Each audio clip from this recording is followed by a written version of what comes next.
I'm Dr. Ian Gilligan, an Honorary Associate in the discipline of Archaeology in the School of Humanities at the University of Sydney, Australia.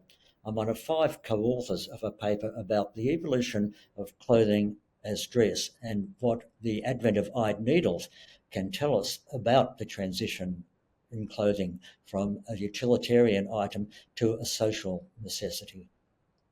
This is the first paper that critiques the traditional concept of eyed needles as an archaeological indicator of fitted or tailored clothing. So we know that clothing up until the last glacial cycle was only used on an ad hoc basis. The classic tools that we associate with that are hide scrapers, stone scrapers, and we find them appearing and that also going away during the different phases of the last few ice ages. But eyed needles were probably very useful for the very fine sewing that was required to decorate clothing. The question is, why did clothing become an item of decoration? And the answer to that is very likely because traditional body decoration with body painting, for example, or deliberate scarification wasn't really possible during the latter part of the last ice age in the colder parts of Eurasia, because people were needing to wear clothes all the time in order to survive.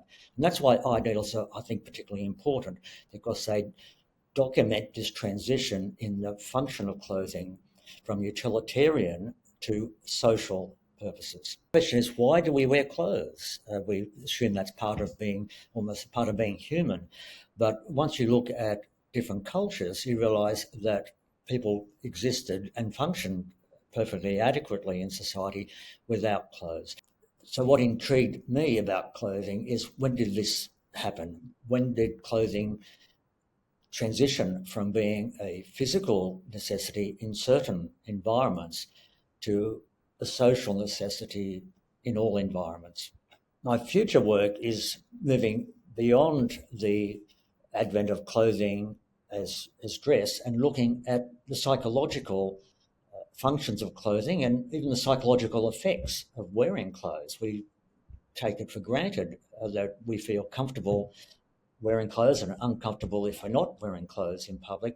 But the question is, how does wearing clothes affect the way we look at ourselves, the way we see ourselves as humans, and perhaps how we look at the environment around us?